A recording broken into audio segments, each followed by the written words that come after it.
Hi everyone. Today, we will show you how to send invoices through your Shopify store. Sending invoices is a great way to request payments, manage orders, and give your customers a professional experience. From your Shopify dashboard, we can send invoices through orders. Click Orders on the left side of your dashboard. From here, select the order you want to work with. For example, let's take a look at one of our orders in the list. Click on the order to open it.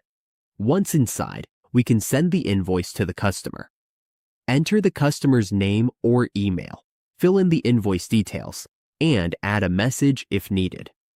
When everything is filled in, review the invoice to make sure it looks correct. Then click to send it.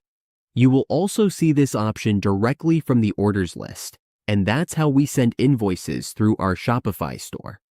It's a simple way to handle payments and keep everything organized.